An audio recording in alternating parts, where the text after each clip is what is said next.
Voilà, la dernière partie de l'interview de Bruno Catala, c'est le moment.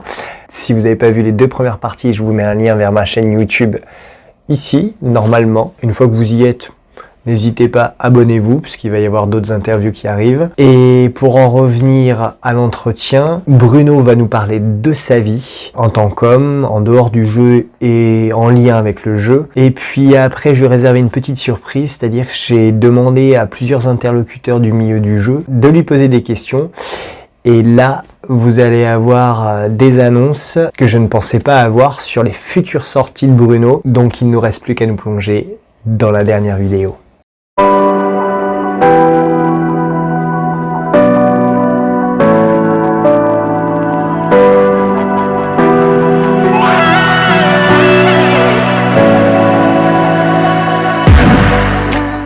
Bruno, l'homme. Peux-tu nous dire pourquoi la Haute-Savoie ?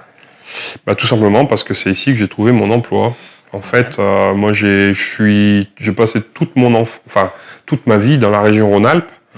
Mon enfance au pied du Beaujolais, dans le Val-de-Saône. Après, j'étais lycéen à Bourg-en-Bresse. J'ai été étudiant à Grenoble pendant 4 ans, 5 ans. Et mon tout premier emploi, qui était un remplacement, ça a été 6 mois à Bourgoin-Jallieu. Et puis après, j'ai trouvé mon poste de recherche et développement sur les alliages de tungstène ici, à Saint-Pierre-en-Faucigny. Donc je suis arrivé ici en 86, région que je connaissais déjà un peu puisqu'on allait régulièrement skier à la Clusaz, etc. Mais je suis pas venu ici pour la région, je suis venu ici pour le travail. Et après, moi je suis quelqu'un qui est incapable de déménager. C'est depuis que je suis enfant, un déménagement est une souffrance. Même si je dois déménager de 200 mètres. Je sais pas pourquoi, je sais pas pourquoi. Mes parents étaient enseignants. Ils habitaient dans un petit village dans la montagne, dans le département de l'Ain, et puis une des classes a fermé pour faute d'élèves, et donc du coup ils ont déménagé pour aller de l'autre côté, au pied du Beaujolais. Une région magnifique par ailleurs, mais j'avais pas 5 ans, moi j'ai pleuré 3 mois. Tous les jours, j'ai pleuré pendant 3 mois, parce que j'étais déraciné.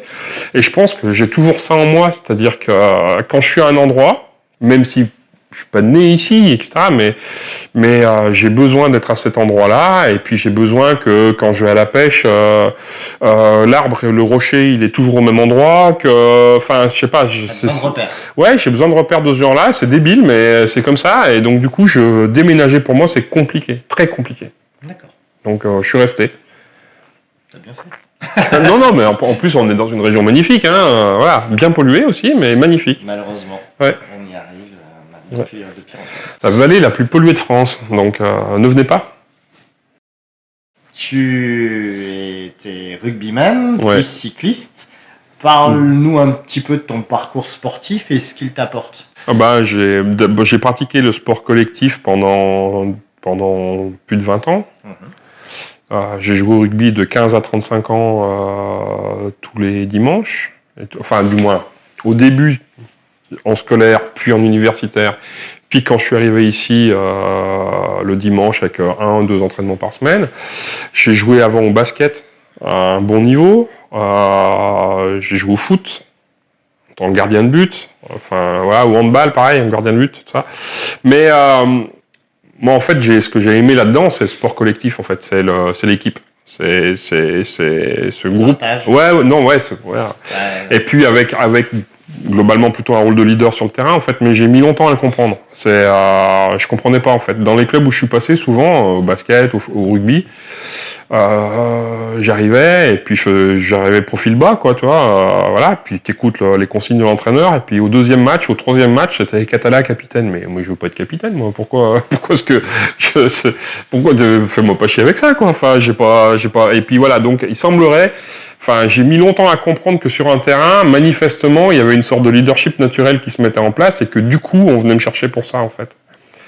En termes d'organisation, en termes de tout un tas de choses. Donc moi j'ai adoré ça, ça me manque énormément parce qu'aujourd'hui je suis cassé de partout, j'ai un genou pété, j'ai le dos pété, etc., donc c'est compliqué. Après en sport individuel, j'aime tous les sports de balle. J'aime le tennis, le squash, etc., que je ne peux malheureusement plus pratiquer aujourd'hui. Voilà. Donc aujourd'hui, à cause de mes problèmes physiques, je ne peux plus faire que des sports portés.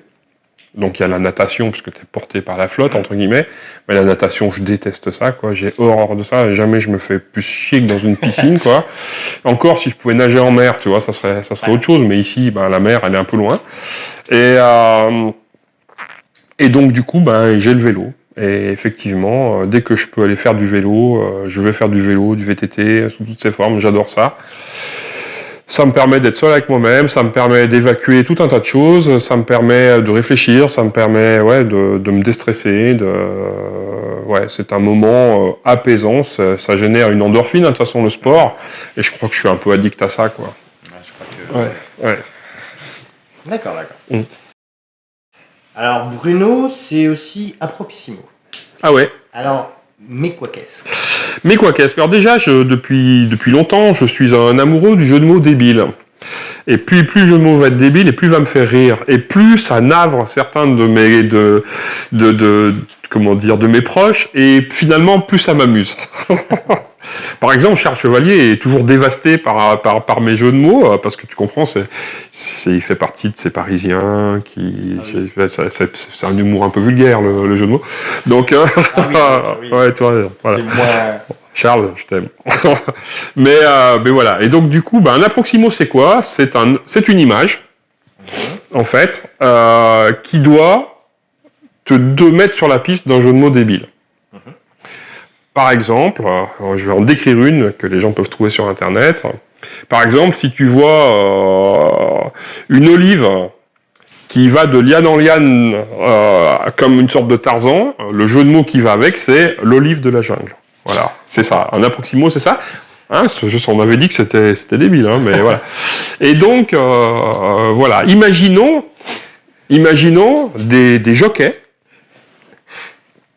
en train de faire la course, mais montés sur des bovins, plutôt que ce soit des chevaux, c'est des bovins, et les bovins seraient totalement hilars. Et là, il faut trouver la chevauchée des vaches qui rient. Voilà, c'est ça un approximo. D'accord. Et voilà. Du coup, t'en as fait une ligne de t-shirts. Alors, j'en ai fait, oui, exactement. On a tenté de faire quelques t-shirts là-dessus. Il faut qu'on fasse le point d'ailleurs, parce que je crois qu'il va falloir arrêter, parce que ça marche pas formidablement bien. Ouais. Bon, je me dis que peut-être qu'il faudrait faire des mugs, des trucs comme ça. Enfin, voilà. L'idée, à nouveau, n'étant pas de faire ça pour gagner des sous, l'idée étant de faire ça pour se faire marrer et ne pas perdre d'argent. C'est surtout ça, voilà, exactement. J'ai lu que tu étais un guitariste escroc, c'est-à-dire, et peux-tu nous jouer un petit peu quelque chose? Alors, guitariste escroc, oui, je gratouille un peu, enfin, j'aime la guitare, vraiment, depuis mes, je sais pas, 13-14 ans à peu près. Escroc dans le sens que il y a plein de guitaristes dont je suis hyper fan, donc j'aimerais faire un peu pareil qu'eux. Donc je fais presque pareil qu'eux, mais en beaucoup plus simple, mais d'une façon où quand t'es pas trop spécialiste, t'as l'impression que c'est vachement bien. Et donc voilà, c'est ça être un guitariste escroc, c'est-à-dire que je joue pas exactement ce que fait le Guitar Hero parce que j'en suis totalement incapable, mais je fais genre que c'est pas si mal que ça, mais c'est pas tout à fait pareil. D'accord. Bon, on fera une petite pause et peut-être je vais vous couper la vidéo et on va peut-être en avoir un petit morceau.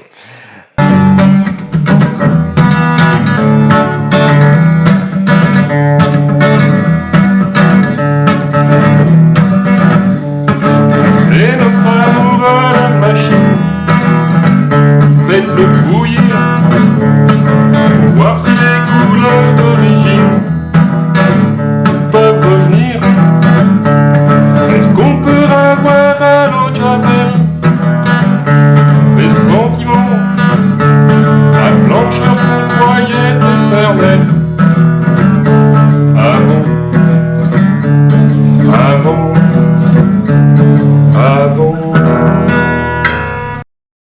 Parle-nous des ornithorynques. Voilà, l'ornithorynque est un animal fascinant. C'est un mammifère qui pond des œufs déjà. Alors déjà pour un mammifère, c'est pratique. C'est quand même une sorte de taupe qui nage, qui va dans l'eau, qui a un bec de canard, des pattes palmées, une queue de castor et qui pond des œufs. Donc c'est quand même l'animal le plus improbable de la création. Ou alors éventuellement, je sais pas si, enfin moi je suis pas croyant, hein, donc déjà comme ça on va être très clair par rapport à ça. Mais c'est comme si quelqu'un nous a dit à la fin avait dit bon. On a un peu fini les animaux, là, les gars. Il nous reste quoi? On va faire un ornithorynque. En plus, ornithorynque, c'est génial parce que ça marque un paquet de points au Scrabble. C'est vrai. Donc c'est un animal qui me fascine par rapport à ça. C'était une question plus transition, puis je sais que c'est quelque chose que tu avais déjà annoncé quelque part. Pour me permettre de parler maintenant de la surprise, puisqu'on va basculer sur la dernière phase. Et j'aimerais te montrer des personnes que j'ai contactées. Alors, j'ai fait ça très tardivement, puisque c'était il y a 2 jours. Ah oui, d'accord. Et beaucoup ont joué le jeu. Alors, on va pas en mettre 50 millions, puisque ça va durer des plombs. Non, bah, vas-y, beaucoup ont joué le jeu de te poser une question. D'accord. Alors, ce que je ferai un petit montage, où vous allez voir en incrustation la vidéo, et surtout ce que entend Bruno. On va commencer par la première. C'est des questions qui sont assez courtes. Salut Bruno, alors ma question à moi est une petite question de joke puisque Yannick m'a demandé une question au clin d'œil. Il y a God River, il y a Marshmallow qui va arriver avec Théo dans la gamme Coffee Break. T'es en train de t'installer un petit peu dans la gamme et je voulais savoir si ça te disait un 3e jeu, seul ou accompagné dans cette gamme. C'est un malin. Oui, bah, c'est Antoine. Hein. C'est un malin parce que en fait, ce qui est rigolo, tu dis que cette question elle date d'il y a 2 jours. 2 jours. On a signé hier même. On a signé hier. Enfin, du moins, on n'a pas signé hier, mais hier, en fait, il s'avère que en compagnie d'un certain Corentin Lebras, d'accord, on a fait un jeu qui s'appelle Premier de cordée. D'accord. Voilà. Qu'on a présenté à Antoine, donc Lumberjack, il y a maintenant 2 semaines, 3 semaines, voilà, c'est assez récent, et sur lequel il y a un coup de cœur commun, quoi. On est vraiment excité par ce projet, et hier, il nous a proposé qu'on signe à Cannes. Et donc, oui, un 3e jeu, on va le faire, et on va signer à Cannes. Je savais que j'en saurais un peu plus sur ce projet. Voilà. Ça marche. En fait, il m'a envoyé la vidéo hier soir. C'est un petit Donc, malin. je pense qu'il savait ce qu'il voulait dire. Allez, on passe sur une autre vidéo. Je vous exposerai, je vous mettrai le nom des personnes. Je ne connais pas cette personne. Tu connais pas cette personne? Si. Je me doute. Salut Bruno, petite question. Dans tous les jeux, là, tu es en train de mettre mode par équipe. D'où ça vient et pourquoi cette envie? Alors, c'est pas dans tous les jeux, déjà. C'est dans certains jeux. Et en fait, c'est 2 cas différents. Il y a des jeux à 2 joueurs qu'on aimerait pouvoir jouer jusqu'à 4. Et en fait, à 4, si tu laisses un jeu en mode solo, enfin, ou du moins pas solo, mais en mode individuel, pardon, ce qui se passe avant que ça revienne ton tour va, bouleverser les éléments de jeu de façon suffisante pour que un jeu qui était tactique puisse devenir chaotique. Alors que si tu fais un jeu à 2 contre 2 et que tu alternes A, B, A, B, A, B, etc., alors tu conserves les éléments tactiques du jeu avec en plus une interaction forte entre les 2 partenaires et du coup c'est intéressant. C'est pas quelque chose que j'ai inventé. À la belote, on joue comme ça. D'accord? L'autre élément, c'est le jeu, le gros jeu de société, qu'on peut jouer jusqu'à généralement 4-5. Introduire un 6e joueur peut être intéressant parce que, en fait, souvent, tu sors un jeu, puis tu te retrouves à 6 autour de la table, et puis, en fait, ça se joue qu'à 5. Et 6, c'est un bon nombre, c'est 3 couples, par exemple. Et donc, c'est cool. Sauf que là aussi, le downtime que tu peux avoir en introduisant un 5e et un 6e joueur va être tel que ça peut rendre un jeu chiant. Donc, une astuce que j'ai par rapport à ça maintenant, c'est, et je suis en train, avec Florian, de travailler sur Imaginarium sur l'extension d'Imaginarium de cette façon-là, c'est d'avoir un mode en équipe de 2. Ce qui veut dire qu'on joue 2 contre 2 contre 2. Et vous verrez ça dans l'extension d'Imaginarium avec une façon de jouer assez particulière que je ne vais pas expliciter là. Mais du coup, c'est vraiment intéressant. Et là, les parties d'Imaginarium que je fais, aujourd'hui, j'ai presque envie d'y jouer systématiquement en équipe. Parce que ce qui me plaît, c'est l'interaction, compétitive avec les autres équipes, tout en ayant une interaction coopérative avec mon partenaire. Et comme on n'est pas forcément d'accord, en plus, ça va générer des tensions. Et donc, ouais, c'est vachement bien en fait. Ah ouais, donc tu t'engueules avec ton partenaire. Tu peux, ça dépend, mais tu vois bien que des moments donnés, ça peut chauffer un peu, quoi, et c'est cool. On passe à la question suivante. Ouais. Bon, je sais pas si tu le connais, mais... Je ne vois pas. Salut Bruno, j'ai 2 questions pour toi. Ah merde, on en avait une. Tu as abordé beaucoup de thèmes dans ta carrière d'auteur. Je voulais savoir si y en a un qui te faisait encore rêver aujourd'hui. Et ma deuxième question est complètement liée à la première. Est-ce que au contraire, il y a un thème que tu n'as pas du tout envie de faire qui est rédhibitoire à tes yeux? Voilà, merci. Alors moi, je fonctionne qu'aux envies, de toute façon. Il n'y a rien de rédhibitoire. Mon envie du moment, elle est ce qu'elle est. Mon envie dans 6 mois ou dans 1 an, j'en sais rien. Donc il n'y a rien de rédhibitoire vraiment. Ce que j'ai pas envie de faire, c'est des jeux qui parlent du quotidien d'aujourd'hui. Ça, c'est clair. Oui. Parce que pour moi, un jeu, ça doit te projeter dans un peu autre chose, ça doit te faire rêver et tout ça.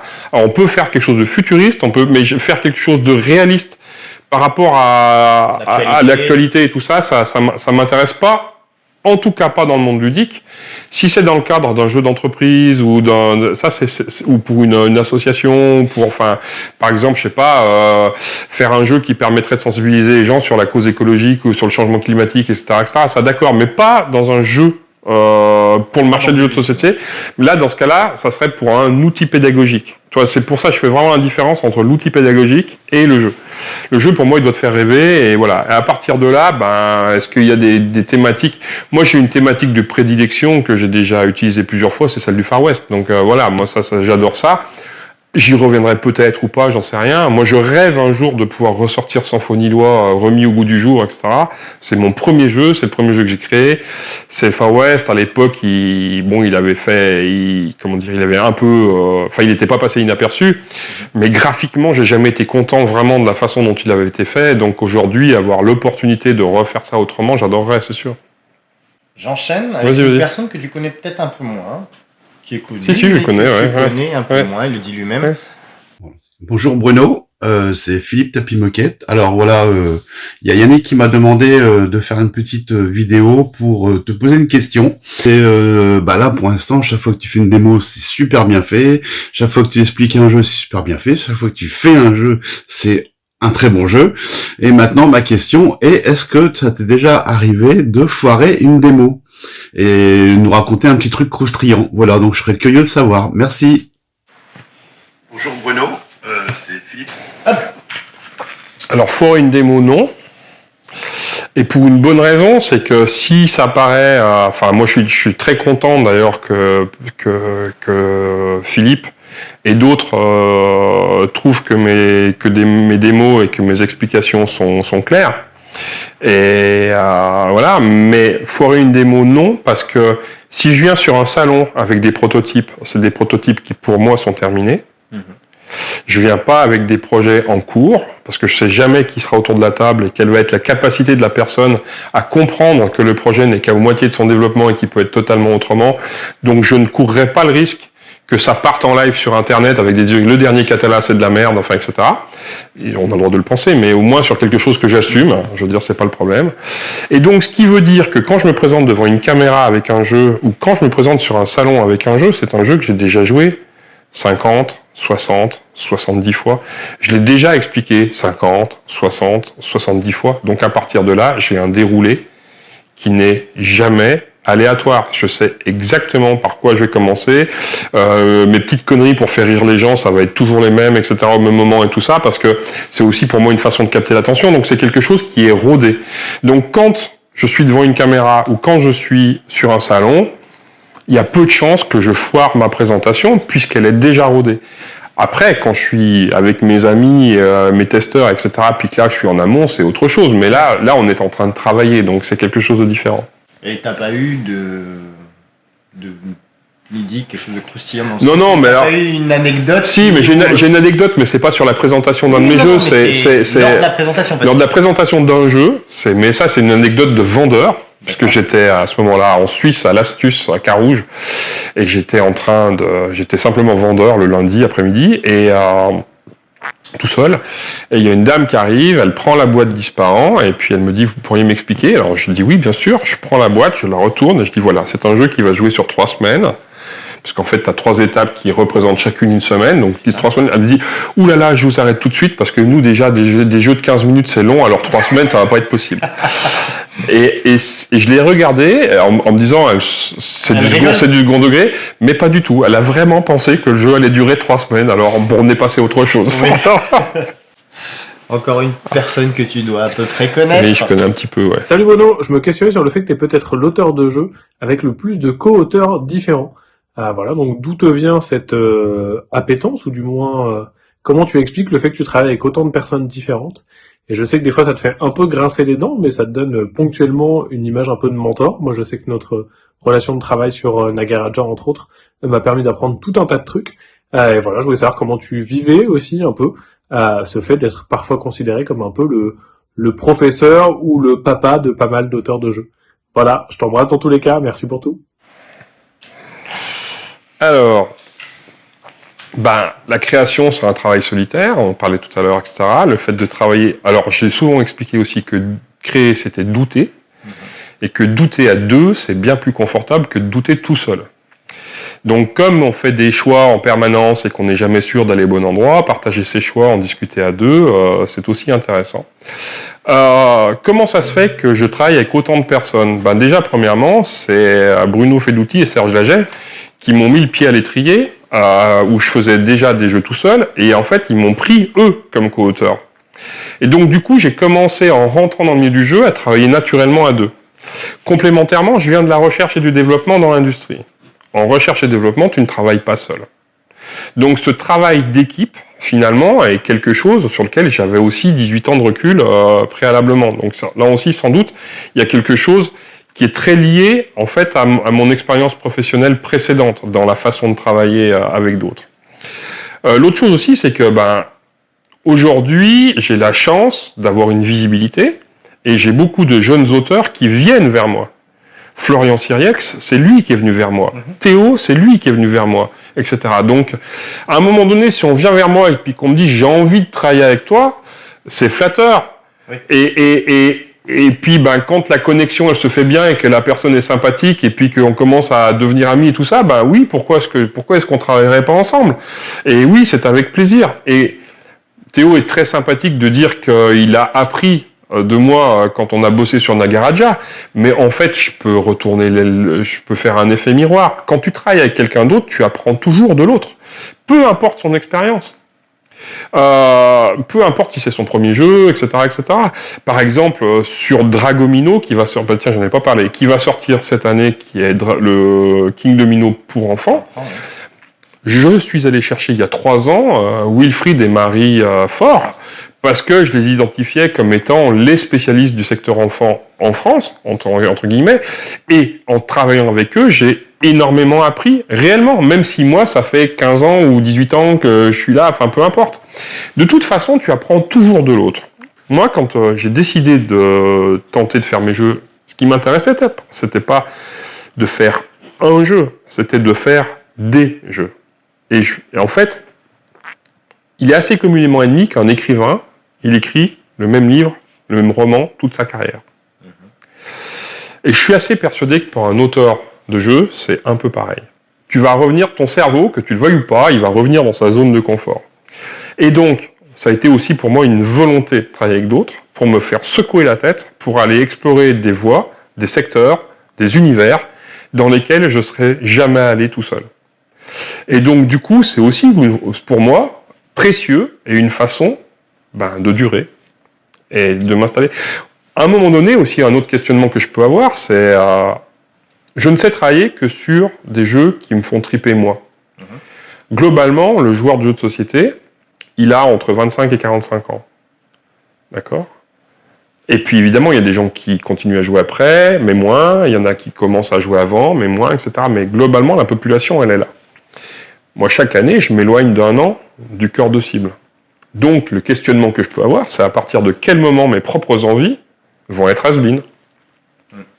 Et du coup, avoir la chance, parce que c'est une chance, que des jeunes auteurs, comme Florian, comme Théo, comme Corentin, comme d'autres, aient envie de travailler avec moi, c'est aussi une bonne façon de voir si les centres d'intérêt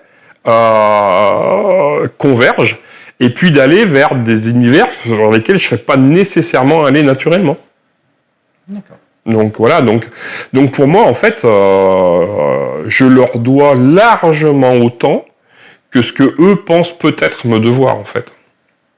C'est beau.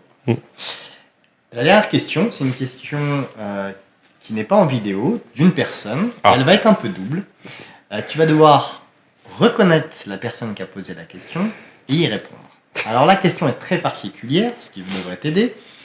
Alors je cite, entre guillemets, « Qui aurait cru qu'une proposition malhonnête, ça c'est tes termes à toi, d'illustration d'un jeu au nom de Sandales de plage soit le début d'une chouette aventure ludique ?»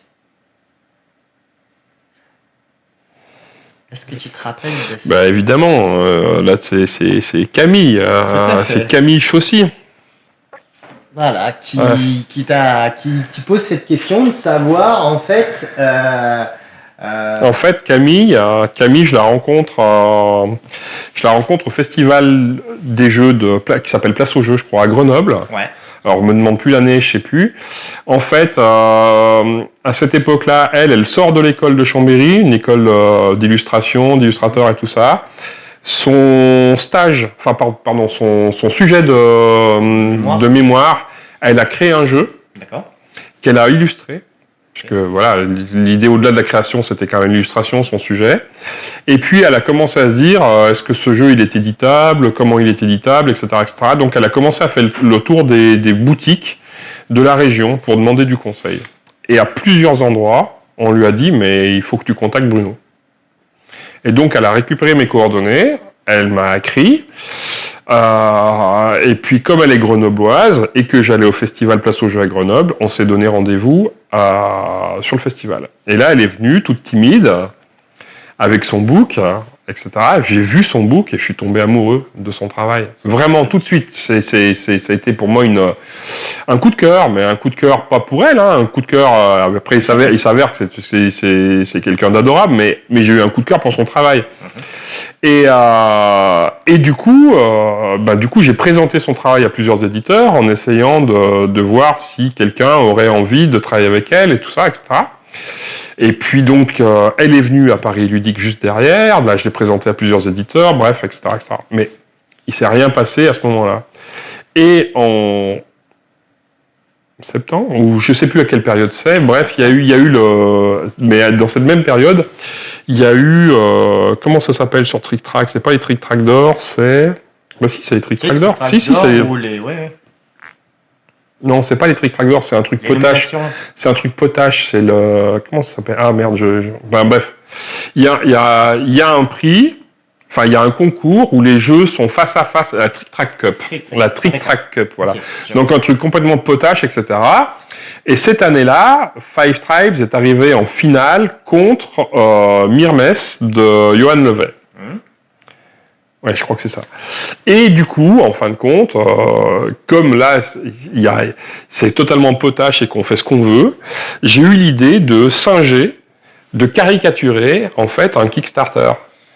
En disant aux internautes, aux Tricktraciens, voilà, si mon jeu a tant de voix de plus que Myrmes, je vous offre ça. S'il a tant de voix de plus que Myrmes, etc., je vous offre ça. En fait, j'ai acheté des voix, donc, grâce à ça.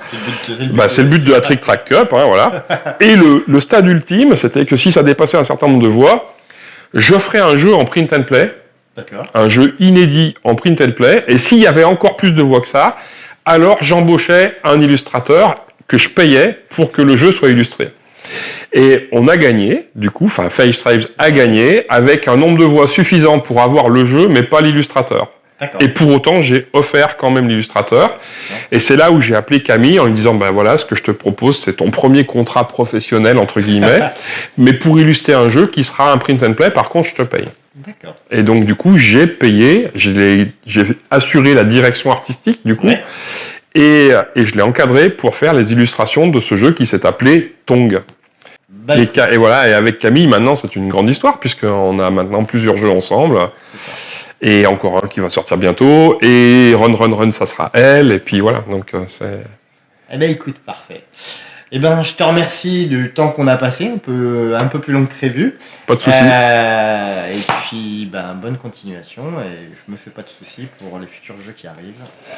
Alors ça... On a vu des bons.